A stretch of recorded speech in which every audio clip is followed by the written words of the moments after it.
चलिए हम लोग पी ब्लॉक का नेक्स्ट टॉपिक स्टार्ट कर रहे हैं, दैट इज़ फास्फोरस। देखिए फास्फोरस में जैसे देखिए एनसीईआरटी का सिलेबस को चूँकि हम लोग को कवर करना है, तो सबसे पहले देखिए एनसीईआरटी में कहता है आपके कि इसका 3 एलोट्रॉपिक फॉर्म्स होता है। आपको उस 3 एलोट्रॉपिक फॉर्म्स पाए जाते हैं। एलोट्रॉप्स मतलब समझिएगा कि different forms of an element, अलग अलग जो फॉर्म्स होता है किसी भी एलिमेंट का, वो क्या कहलाता है, उसका एलोट्रॉप्स। जैसे कार्बन का ही आप एलोट्रॉप्स जैसे जानते होंगे, एक होता है डायमंड, एक होता है ग्रेफाइट। तो ये दोनों कौन सा फॉर्म है, यही कार्बन का अलग अलग फॉर्म है। तो ये जो डायमंड और ये ग्रेफाइट है, this are called allotropes of phosphorus. चलिए वैसे ही कहता है यहाँ पे जो फास्फोरस का एलोट्रॉप्स है 3 है, वाइट, रेड और ब्लैक। एक एक करके सारे को पढ़ना है। चलिए आते हैं वाइट फास्फोरस। तो यहाँ देखिए वाइट फास्फोरस का सबसे पहले प्रॉपर्टीज़ को देखते हैं। ये ट्रांसल्यूसेंट वाइट वैक्सी सॉलिड होता है। देखिए ट्रांसल्यूसेंट का मतलब समझिए, ट्रांसपेरेंट का मतलब होता है जो आर पार, जैसे आपका स्पेक्स मतलब आपका जो चश्मा होता है, चश्मा में जो ग्लास लगा होता है वो आर पार दिखता है, तो उसको क्या कहते हैं, ट्रांसपेरेंट। लेकिन अगर मान लो उस पर आप कुछ वैक्स वगैरह लगा दो या कुछ ऐसा चीज़ लगा दो तो उधर दिखेगा, लेकिन हल्का हल्का दिखेगा। जैसे आप लोग देखते होंगे कुछ जो शीशा लगा रहता है खिड़की विंडोज़ वगैरह में, उसमें क्या होता है कि वो हल्का हल्का दिखाई देता है, पूरी तरह से दिखाई नहीं देता है। तो उसी को हम क्या कहते हैं, ट्रांसल्यूसेंट। तो ट्रांसल्यूसेंट का मीनिंग क्लियर है कि पार्शियली जो चीज़ विजिबल होगा उसे हम क्या कहते हैं, ट्रांसल्यूसेंट। आगे कहता है कि ये आपका पॉइजनस होगा, ठीक है। यही फॉर्म है एलोट्रॉप्स का जो पॉइजनस होता है, कौन सा, वाइट फास्फोरस। नेक्स्ट कहता है ये इनसॉल्युबल होता है वाटर में, लेकिन सॉल्युबल होता है CH2 कार्बन डाइसल्फाइड। नेक्स्ट जो इसका सबसे बड़ा प्रॉपर्टी है, होता है glow in dark. That is this property is called chemiluminescence. तो ये प्रॉपर्टी कैसे याद रहे, जैसे रात में देखते होगे आप लोग जुगनू को, वो जो एक कीड़ा होता है जब वो उड़ता रहता है तो वो ब्लिंक करते रहता है, ग्लो करता है। तो वो जो ग्लो करता है एक्चुअल में होता है क्या, उसमें फास्फोरस उसके स्किन पे सिक्रीट होता रहता है, और जिस फास्फोरस के कारण वहाँ पे उसके स्किन में जो फ्रिक्शन होता है, तो वही फ्रिक्शन के कारण ये ग्लो करते रहता है। और यही कारण है कि वो जो ग्लो करता है उस किस कारण से, फास्फोरस के रिलीज होने के कारण। और this property of glowing in dark is called chemiluminescence. चलिए आगे बढ़ते हैं। अब देखिए बहुत बड़ा प्रॉपर्टी है कि यही जो मेरा एलोट्रॉप्स है वाइट फास्फोरस, ये बॉइलिंग NaOH में डिसॉल्व हो सकता है, बाकी और कोई डिसॉल्व नहीं हो सकता है। और बॉइलिंग NaOH में डिसॉल्व होता है तो ये PH3 बनाता है, फॉस्फीन गैस देता है। तो ये बहुत बड़ा प्रॉपर्टी है। कहीं आपसे पूछ दे कि कोई एक एलोट्रॉप्स है, उसको हम बॉइलिंग NaOH में डाल दिए और मेरा एक गैस मिला, तो गैस पहले याद रखिएगा कौन सा है, फॉस्फीन। और वो अगर आपसे पूछा कि वो फास्फोरस कौन सा रहा होगा, तो कौन सा फास्फोरस रहा होगा, वाइट। इस रिएक्शन को आप कम से कम हम सबसे रिक्वेस्ट करते हैं 2-3 बार लिखिए, क्योंकि ये रिएक्शन एक तरह का डिस्प्रोपोर्शनेशन रिएक्शन। ये क्या है समझिए, गौर से देखिए। जब P4 PH3 में गया तो गौर से देखो यहाँ 0 से कहाँ गया, -3 में। चार्ज का घटना रिडक्शन, और यही गौर से देखो P4 से यहाँ पे कहाँ जा रहा है, +1 में। तो यहाँ चार्ज बढ़ा, चार्ज का बढ़ना ऑक्सीडेशन। तो यहाँ ऑक्सीडेशन रिडक्शन जब सेम सब्सटेंस का होता है तो उस रिएक्शन को हम क्या कहते हैं, डिस्प्रोपोर्शनेशन। क्या कहते हैं, डिस्प्रोपोर्शनेशन। तो ये उसी का एग्जाम्पल है। चलिए यहाँ देखिए फिर से, है कुछ नहीं, P4 कहाँ कन्वर्ट हो गया, PH3 में। और वही फास्फोरस एक बार कहाँ चला गया, सोडियम हाइपोफॉस्फाइड। फार्मूला लिख के याद कीजिए, NaH2PO2। ये रिएक्शन आपको पता नहीं कितने बार कॉम्पिटिटिव एग्जाम्स में डायरेक्ट क्वेश्चन है। P4 को जब हम बॉइलिंग NaOH में डाले, बॉइलिंग कॉस्टिक सोडा में डाले, तो मेरा क्या मिलता है, फॉस्फीन गैस। और यहाँ पे फास्फोरस का डिस्प्रोपोर्शनेशन होता है, यानी एक बार 0 से -3 में गया और वही 0 से +1 में गया, किसमें, सोडियम हाइपोफॉस्फाइड में। क्लियर है कंसेप्ट। चलिए आगे बढ़ते हैं। अब कहता है ये जो फास्फोरस होता है, ये जो वाइट फास्फोरस होता है, ये मोस्ट रिएक्टिव होता है। किस कारण से, तो मोस्ट रिएक्टिव होगा तो आपको कम स्टेबल होगा due to angular strain P4 structure. P4 के स्ट्रक्चर में देखिएगा तो उसमें एंगुलर स्ट्रेन पड़ते रहता है। एंगुलर स्ट्रेन मतलब एंगल पे जोर पड़ता रहता है। सोचो कैसे, जैसे गौर से देखो यहाँ पे जो फास्फोरस है, एक मिनट, यहाँ जो आपका फास्फोरस है, तो ये फास्फोरस के बाहर में हमें याद है वैलेंस इलेक्ट्रॉन 5 होता है। तो 3 अगर बॉन्ड में चला गया तो यहाँ भी एक लोन पेयर है।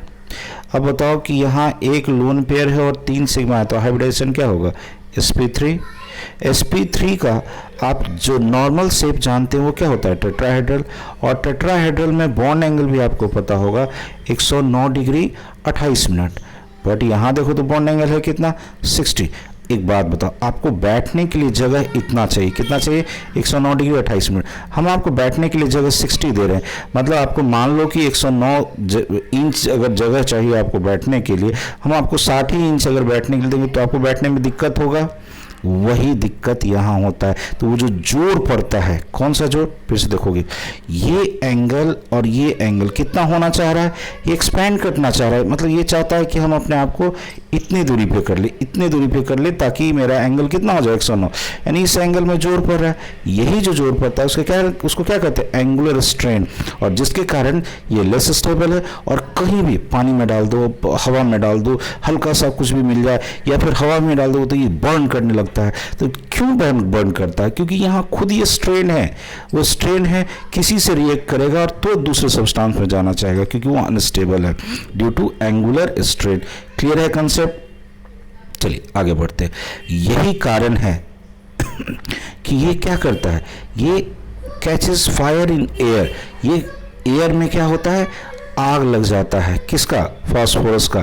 यही कारण है कि सुनते होंगे फास्फोरस को हम लोग स्टोर करते हैं पानी में ताकि उसको हम पानी में रख दें। यही जो फास्फोरस का जो यूज़ है, जिसके कारण फास्फोरस को और सब सब्सटेंस के साथ मिला के मैच बॉक्स देखते हो, उसको माचिस में देखोगे ऊपर जो तिल्ली होता है उसमें फास्फोरस ही रहता है ताकि हल्का सा, चूँकि देखो वो प्योर फास्फोरस नहीं रहता, उसमें और भी कुछ मिला हुआ है ताकि उसकी जो एक्टिविटी है उसको कम किया जा सके। उसको हल्का सा फ्रिक्शन लगता है, वो क्या होता है, आग पकड़ लगता है। और उसमें से जो वाइट फ्यूम्स निकलता है जब देखते हो माचिस जलाते हैं तो यही P4O10 रहता है। तो उसका रिएक्शन एक बार लिख के याद कीजिए, P4 + 5O2 से क्या बन गया, P4O10। नेक्स्ट आते हैं, नेक्स्ट एलोट्रॉप्स है रेड फास्फोरस। अब देखो व्हाइट फास्फोरस को जब हम हीट करेंगे 573 केल्विन पे किसी इनर्ट एटमॉस्फेयर में, मतलब CO2 का कंडीशन लिया, CO2 एटमॉस्फेयर में, मतलब किसी से वो रिएक्ट ना करे, कोई दूसरा गैस से रिएक्ट ना करे, तो वहाँ पे ना हो जो कोई रिएक्टिव हो। तो कहता है कि वहाँ पे अगर by the way inert atmosphere है तो वो किस में चला गया, रेड फास्फोरस। तो बस याद रखिएगा हमने क्या किया, हीट किया 573 केल्विन में इनर्ट एटमॉस्फेयर पे, क्या बन गया मेरा, रेड फास्फोरस।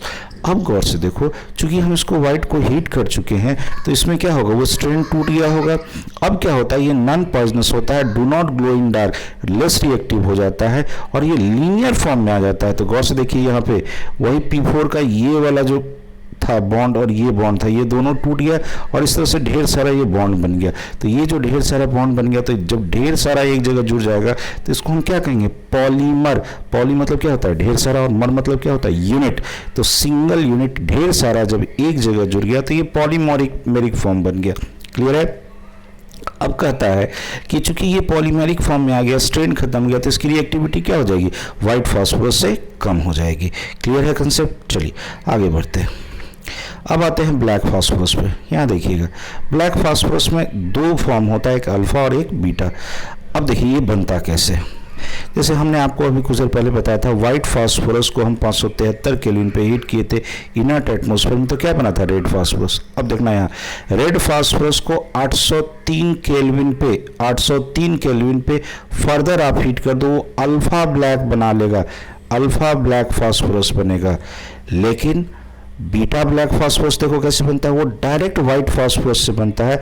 इसको हम 473 केल्विन पे हीट करो हाई प्रेशर पे, तो क्या बना, बीटा ब्लैक। चलो एक बार याद करने का तरीका, इनर्ट एटमॉस्फेयर में हीट किए थे तो रेड फास्फोरस व्हाइट से, और वही व्हाइट को आप 473 केल्विन पे हीट करो, लेकिन अगर हाई प्रेशर ले आओ, ये याद रखिएगा यहाँ पे प्रेशर नहीं है, रेड फास्फोरस बनाने के कंडीशन में प्रेशर नहीं था, लेकिन जैसे ही हम व्हाइट फास्फोरस बना रहे थे क्या कर दिए, ब्लैक फास्फोरस बना रहे थे, व्हाइट फास्फोरस से हमने क्या कर दिया, हाई प्रेशर, दोनों कंडीशन में हीटिंग है, हाई प्रेशर हम जैसे ही लाएंगे वो मेरा क्या बन गया, black phosphorus, beta black. Alpha black कैसे बना था, उसी रेड फास्फोरस को हमने क्या किया है, हमने किया है 803 केल्विन पे हीट करा है, किसको, रेड फास्फोरस को हीट किया है, तो क्या बना है, अल्फा ब्लैक। तो अल्फा ब्लैक व्हाइट से डायरेक्टली नहीं बनेगा, व्हाइट फास्फोरस से डायरेक्टली कौन बनता है, बीटा ब्लैक। क्लियर है। एक दो बार सुनिए, लिखिए, कोशिश कीजिए इसको याद करने की, क्योंकि एनसीईआरटी में ये आपका स्टेटमेंट फॉर्म में लिखा हुआ है जो उस तरह से याद नहीं होता है। चलिए, फास्फोरस का पहला कंपाउंड जो आप लोगों को पढ़ना है दैट इज फॉस्फीन। देखो, तो इसका प्रिपरेशन में कहता है इसको बनाते हैं by the reaction of calcium phosphide. यहाँ मैंने लिख दिया है कैल्शियम फॉस्फाइड किसके साथ, या तो H2O के साथ डाल दो या डाइल्यूट HCl के साथ डाल दो। तो कैल्शियम फॉस्फाइड को आप पानी में डालोगे तो कैल्शियम हाइड्रोक्साइड अलग हो गया, फॉस्फीन बन गया। कैल्शियम फॉस्फाइड को HCl के साथ डाल दो, CaCl2 अलग हो गया और फॉस्फीन बन गया। तो ये बस रिएक्शन लिखिए, एक बार में याद हो जाएगा। बस याद रखना है कैल्शियम फॉस्फाइड को या तो पानी में डालो या डाइल्यूट HCl में डाल दो, आपका क्या बन जाएगा, फॉस्फीन गैस। चलिए अब आगे बढ़ते हैं। सबसे बड़ा मेथड जो अभी जस्ट मैंने कुछ देर पहले बताया था, वाइट फास्फोरस को कंसंट्रेटेड NaOH बॉइलिंग कंडीशन में आप डाल दो, आपका क्या बन जाएगा, PH3, और उसके साथ निकलता है सोडियम हाइपोफॉस्फाइड, जिसमें हमने आपको बताया था कि फास्फोरस का एक बार क्या हुआ था, ऑक्सीडेशन, और उसी फास्फोरस का एक बार क्या हुआ, रिडक्शन। यानी यहाँ पे ये जो रिएक्शन है आपका, दिस इज डिस्प्रोपोर्शनेशन रिएक्शन। एक दो बार लिखिए, क्योंकि ये एनसीईआरटी जब इसको दो बार लिख रखा है तो सोचिए ये कितना इंपॉर्टेंट होगा। आप जब आप क्वेश्चन बैंक बनाएंगे तो ये आपको बार बार मिलेगा। तो इस तरह का रिएक्शन। देखो, एक चीज़ और बताओ, इनऑर्गेनिक पढ़ने का तरीका, जैसे ये चैप्टर खत्म होता है हम आपको क्वेश्चन जैसे ही करवा देते हैं। तो आप लोग से काइंडली एक रिक्वेस्ट है कि जो क्वेश्चन आपके पास, कोई ना कोई बुक होगा, कोई ना कोई गाइड होगा, जो क्वेश्चन आपको गाइड में मिलता है, भले आप उसको जानते हैं बट उसको आप एक काम कीजिएगा, जो बार बार आपको मिल रहा है और बड़ा अच्छा क्वेश्चन लग रहा है तो उसको आप राइट डाउन कीजिए, और जहां आप लिखते हैं, जहां आप पढ़ते हैं, वहां एकदम एक कहते हैं एक चार्ट की तरह चार्ट दीजिए। तो हर टॉपिक का भी अगर एक एक चार्ट अगर बनाओगे तो कोशिश करना कि एक दिन उसको एक बार जरूर रिवाइज करें, एक बार जरूर रिवाइज करें। और मैं आपको जल्दी ही एक थोड़ा सा आप लोग को एक मोटिवेशनल नीट के लिए और जेई के लिए एस्पायरेंट्स जितने भी हमारे स्टूडेंट हैं उनका एक रिक्वेस्ट है कि सर एक वीडियोस बनाइए। हम जल्दी ही आएंगे थोड़ा सा, और मैं डेट देख लूँ, टेंटेटिव डेट कैसे क्या अभी मिलने को है नीट का, अभी तक तो कुछ नहीं पता है बट देखते हैं। एक दो दिन में मैं वो वीडियो लेके आप लोग तक हाजिर होऊंगा, थोड़ा क्लास तक पहुँचूँ किसी दिन, उसके बाद मैं बनाता हूँ। ओके, चलिए अब मैं, ये तो था आपका डिस्प्रोपोर्शनेशन रिएक्शन। अब आइए, ये जो PH3 आपका बना, ये PH3 का साथ नॉन इन्फ्लेमेबल, मतलब ये जलता नहीं है, लेकिन कब, प्योर फॉर्म में। लेकिन ये कहता है इन्फ्लेमेबल बन जाता है किसके प्रेजेंस में, इन प्रेजेंस ऑफ P4 और P2H4। इसका अगर वेपर है, P4 और P2H4 का अगर वेपर है तो इस इम्प्योरिटीज के कारण वो इन्फ्लेमेबल हो जाता है। तो इसको हम प्योर कैसे बनाए, करते क्या है कि ये जो आपका PH3 का जो मिक्सचर बनाता है जिसमें ये इम्प्योरिटीज भी है, तो हम क्या करते हैं उसको सबको लिक्विफाई कर देते हैं। तो यहाँ पे अभी PH3 मेरा कैसा है, इम्प्योर, इसको हम HI के साथ रिएक्ट करा दो तो केवल यहाँ से फॉस्फीन रिएक्ट करके जाएगा कहाँ, फोस्फोनियम आयोडाइड में। फिर से सुनोगे, था यहाँ पे ढेर सारा, जैसे P2H4, P4, ये सब भी था उस इम्प्योरिटीज में। तो केवल यहाँ से रिएक्ट करके कौन गया, PH3, तो PH3 यहाँ आ गया, बाकी इम्प्योरिटीज यहीं रह गया। अब ये फोस्फोनियम आयोडाइड है, इसको आप KOH से रिएक्ट करा दो तो क्या होगा, फिर यहाँ से जो आयोडीन था वो KI के फॉर्म में चला गया, और ये जो आपका जो फोस्फीन वाला जो था वो प्योर फॉर्म में आपको मिल जाएगा। तो इम्प्योरिटी को प्योरिटी बनाने का तरीका फिर से सुन लीजिए, पहले KI से रिएक्ट कराए, फोस्फोनियम आयोडाइड बना, फिर KOH में डाल दिया, वहाँ से हमें प्योर PH3 मिल गया। चलिए नेक्स्ट आइए, इसके प्रॉपर्टीज़ में कहता है PH3 मेरा पॉइजनस होता है। और एक चीज़ याद रखिएगा, ये PH3 जैसे ही बनता है तो याद रखिएगा सड़ा हुआ मछली जो होता है, रोटन फिश, उस तरह से स्मेल करता है। तो ये जो PH3 है इसका स्मेल से, इसका करेक्टरिस्टिक फीचर है कि एसी का होता है, रोटन फिश स्मेल। नेक्स्ट आइए, अब कहता है कि solution of PH3 decomposes in presence of light and giving red phosphorus and H2। तो ये जो PH3 का जो सॉल्यूशन है, लाइट में अगर आप छोड़ दोगे तो किस में बदल जाता है, रेड फास्फोरस और H2 में। चलिए नेक्स्ट आते हैं। अब कहता है PH3 जो है, एक बड़ा इंटरेस्टिंग फीचर है कि PH3 जो होता है, जैसे कॉपर सल्फेट के साथ इसको रिएक्ट करा दो, मर्क्यूरी क्लोराइड के साथ रिएक्ट करा दो, तो होता क्या है कि PH3 उस मेटल का, जिस मेटल साल्ट से रिएक्ट कर रहा है, उस मेटल का वो फॉस्फाइड बना देगा।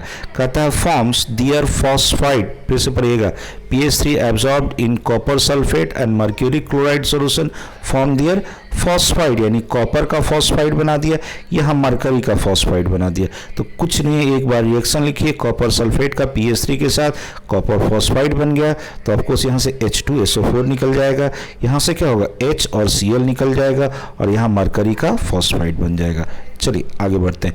PH3 भी प्रॉपर्टी वही लिए रहेगा जो NH3 का होगा। NH3 कैसा था, लोन पेयर के कारण बेसिक था, तो ये भी बेसिक होगा, लेकिन इसकी बेसिसिटी, PH3 की बेसिसिटी NH3 से बहुत ही कम होती है। इसका हम लोग जिक्र एक बार हम लोग हाइब्रिडाइजेशन में सीख चुके हैं, वेस्पर थ्योरी में, लेकिन फिर भी हम लोग फिर से आगे एक बार करेंगे। बस इतना समझो कि बेसिस जैसे NH3 बेसिक था वैसे PH3 बेसिक है, लेकिन NH3 से कम होगा, यानी ये कहता है वीकली बेसिक, जैसे कौन था NH3। तो अगर मान लो कोई एसिड से रिएक्ट करता है, जैसे यहाँ पे HBr से रिएक्शन दिखा है, तो मेरा क्या बन जाएगा, फोस्फोनियम ब्रोमाइड, फोस्फोनियम ब्रोमाइड।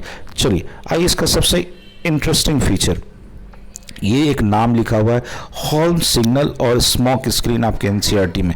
तो ये सब जो NCERT में छोटा छोटा टर्म्स लिख देता है, पता नहीं है क्वेश्चन कहाँ पूछेगा। सुनो, जो होता क्या था पहले के ज़माने में, आज ना इतना आपका सैटेलाइट डेवलप है तो लोग सिग्नल दे देते हैं कि वहाँ कोई जहाज़ है, समुद्र में जहाज़ वहाँ पे है, सिग्नल मिल गया, कोई ना कोई मदद के लिए पहुंच जाता है वैसे कंडीशन में। लेकिन पहले ऐसा नहीं था। पहले जो नाविक लेके चलते थे नाव, तो उन अपने बचाव के लिए, ताकि हमें कहीं से मदद मिल सके, करते क्या थे कि वो एक डब्बे में, इस तरह के डब्बे में पैक करके रख लेते थे, क्या, कैल्शियम कार्बाइड और कैल्शियम फॉस्फाइड। कैल्शियम कार्बाइड का फार्मूला CaC2, कैल्शियम फॉस्फाइड अभी अभी देखा Ca3P2।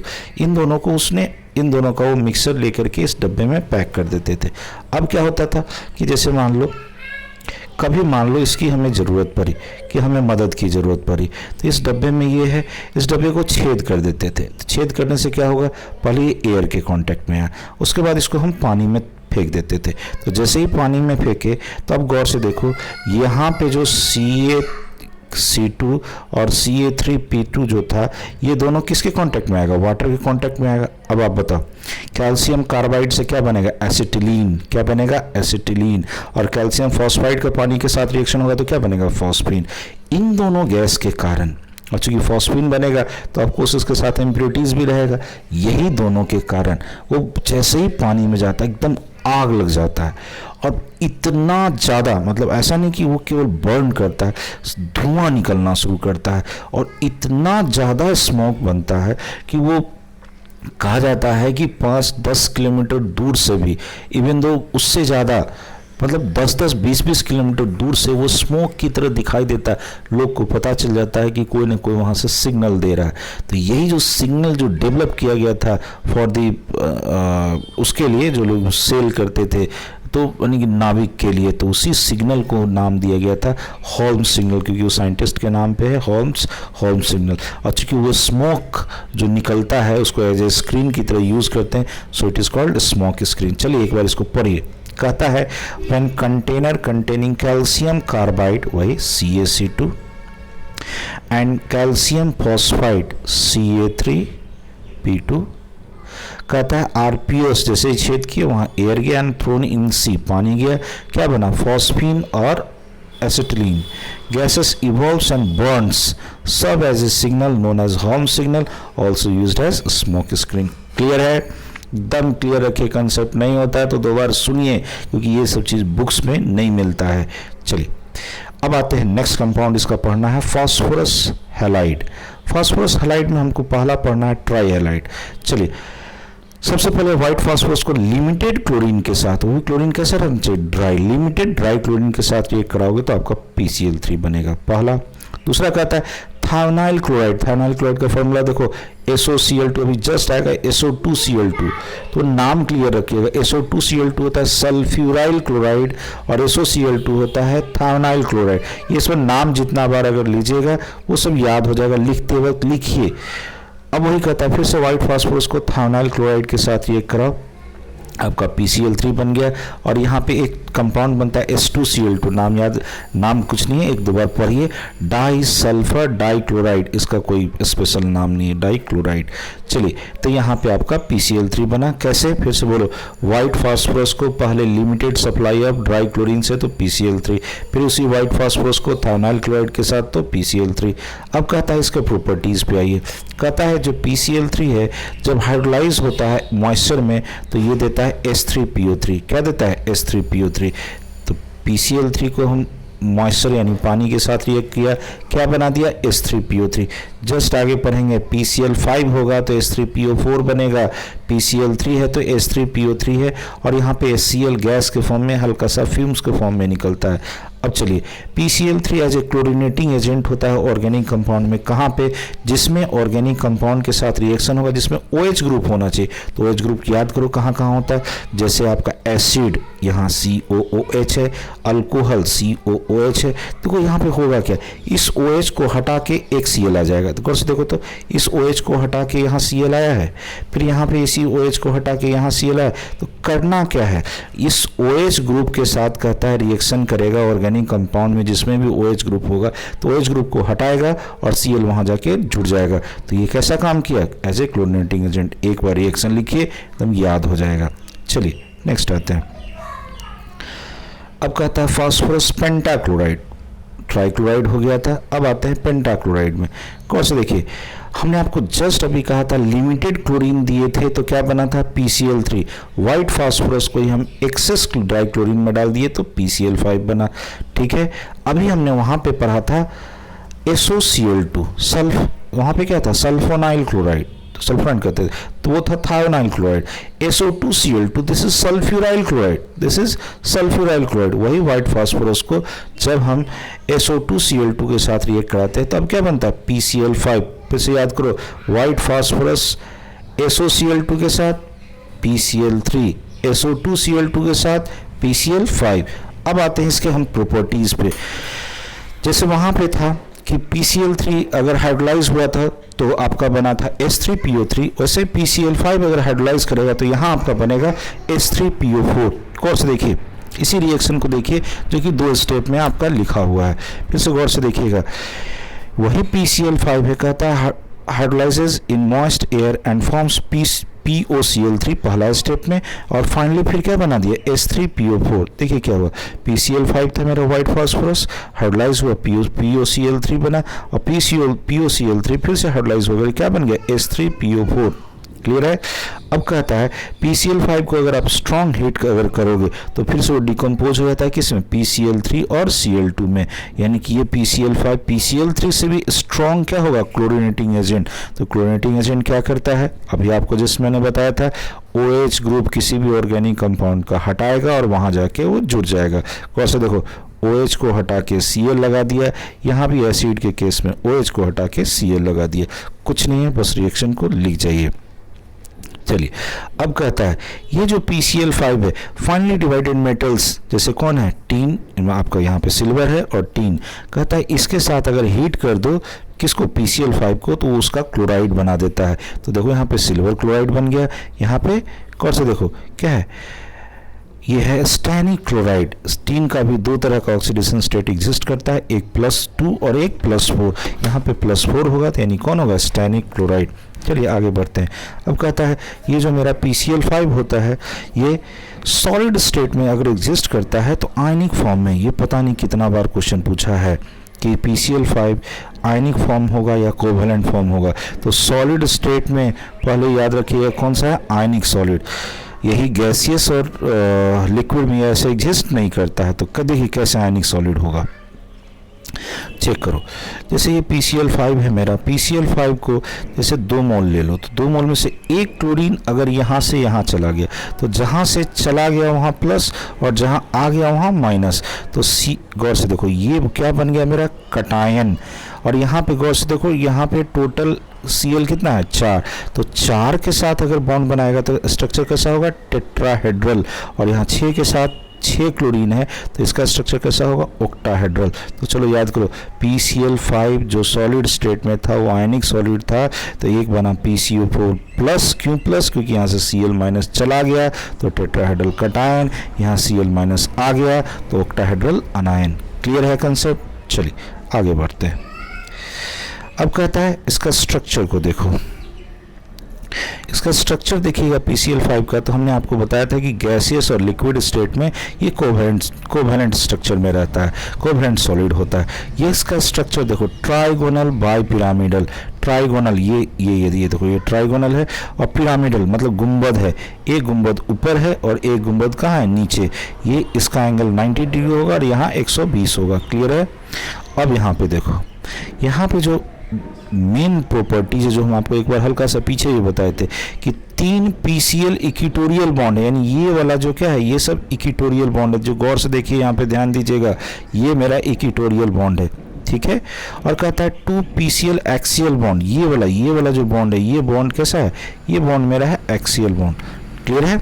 अब यहाँ पे याद रखिएगा कि एक्सियल बॉन्ड लेंथ जो होता है वो इक्विटोरियल से हमेशा क्या होता है, बड़ा, यानी इससे ज़्यादा बड़ा ये वाला होगा, ये वाला जो एक्सियल बॉन्ड है। कैसे देखिए, यहाँ पे मैंने इसका लिख भी दिया है, 240 पिकोमीटर होता है और यहाँ पे 202 पिकोमीटर होता है, यानी इससे ये वाला बड़ा। कहोगे बड़ा क्यों हुआ सर? तो थोड़ा सा समझिएगा इसको। देखिए होता क्या, जब हैलोजन है तो हैलोजन जब एक बॉन्ड बना रखा है तो यहाँ पे 3 लोन पेयर हो, यहाँ पे 3 लोन पेयर होगा, तो ऐसे ऐसे सब जगह होगा 3 लोन पेयर, यहाँ भी 3 लोन पेयर, यहाँ भी 3 लोन पेयर, यहाँ भी 3 लोन पेयर। अब एक बात बताओ, ये 3D की बात करोगे तो ये क्लोरीन ये कितने एंगल पे है, 120 पे। लेकिन गौर से देखो तो ये क्लोरीन का जो ये बॉन्ड है ये कितने एंगल पे, 90 डिग्री पे। यानी इस क्लोरीन से इस क्लोरीन का दूरी या इसका दूरी अगर हम चेक करेंगे 3D में, फिर से देखना, ये जो 90 डिग्री पे है, यानी इस क्लोरीन से इस क्लोरीन का जो दूरी होगा वो इससे क्या होगा, कम होगा। अगर कम होगा तो एक बात बताओ, इसके और इसमें जो लोन पेयर इलेक्ट्रॉन होंगे इसमें क्या होगा, रिपल्सन होगा, और रिपल्सन वाला कभी भी स्टेबल नहीं होता। तो ये क्या करेगा, अपना रिपल्सन को कम करने का यही तरीका है कि एक्सियल बॉन्ड को थोड़ा सा क्या कर ले, बड़ा कर ले। किससे, इक्विटोरियल से, ताकि यहाँ पे ये जो फोर्स ऑफ रिपल्सन है वो क्या हो जाए, कम हो जाए। क्लियर है? नहीं समझ में आता है एकदम काइंडली इसको 2 बार देखिए, क्लियर हो जाएगा। 2 बार सुनिए। फोर्स ऑफ रिपल्सन को मिनिमाइज करने के लिए ये जो क्लोरीन कहाँ पे था, एक्सियल पे, वो ज़्यादा बड़ा हो जाता है ताकि दूर चले जाए इस क्लोरीन से, ताकि वो फोर्स ऑफ रिपल्सन क्या हो जाए, मिनिमाइज हो जाए। यहाँ पे लिखा हुआ है, it is due to minimise the force of repulsion of non bonding electrons. Non bonding electrons किसका, वो जो Cl है, Cl का क्या, लोन पेयर। कितना लोन पेयर था, हर क्लोरीन पे 3 लोन पेयर होगा। ओके, चलिए नेक्स्ट वीडियो में हम आएंगे तो आपको ऑक्सो एसिड से स्टार्ट करेंगे और कोशिश करेंगे अब आपको थोड़ा PDF कोशिश करेंगे इधर ही जल्दी ही कर दें। हर दिन आप थोड़ा कोशिश करूँगा 2 वीडियो डालूँ हर P ब्लॉक का भी। ओके, तो आप लोग से बस एक रिक्वेस्ट है कि 2 बार ज़रूर वीडियो को देखिए, 1 बार नहीं 2 बार देखिए, और काइंडली नोट्स बनाइए। दूसरा चीज़, बहुत लोग कहते हैं सर PDF भेज दीजिए। ठीक है, मैं PDF भेजूँगा, मैं जानबूझ करके नहीं भेज रहा हूँ। जब मैं नोट्स बनाया तो ऑफकोर्स उसका PDF फॉर्म है मेरे पास, बट मैं PDF जानबूझ के नहीं दे रहा हूँ। इसलिए नहीं दे रहा हूँ क्योंकि आप मेहनत नहीं करोगे। अभी आप प्रिंट आउट निकाल नहीं सकते हो, प्रिंट आउट नहीं निकाल सकते हो, और मेहनत करो, काइंडली मेहनत करो। अभी आपके पास समय है, ये समय फिर शायद कभी मिले या ना मिले। थोड़ा सा एक गोल डिसाइड करो कि आज मेरे को इतना करना है तो करना है। अभी तो बैठा हुआ समय है जी, एकदम कुछ नहीं है, आपको ना कहीं जाना है, ना आना है, ना कोई डिस्टर्बेंस है। तो कोशिश करो, काइंडली इसको यूटिलाइज करो। ओके, और हमें भी थोड़ा सा मैक्सिमम बच्चों तक ये पहुंचाओ, और सब्सक्राइब बोलिए, अगर न्यू स्टूडेंट है तो काइंडली सब्सक्राइब कीजिए ताकि हमारा भी थोड़ा सा मनोबल बढ़े, ताकि ज़्यादा से ज़्यादा वीडियोस बनाते रहें। Okay, thank you.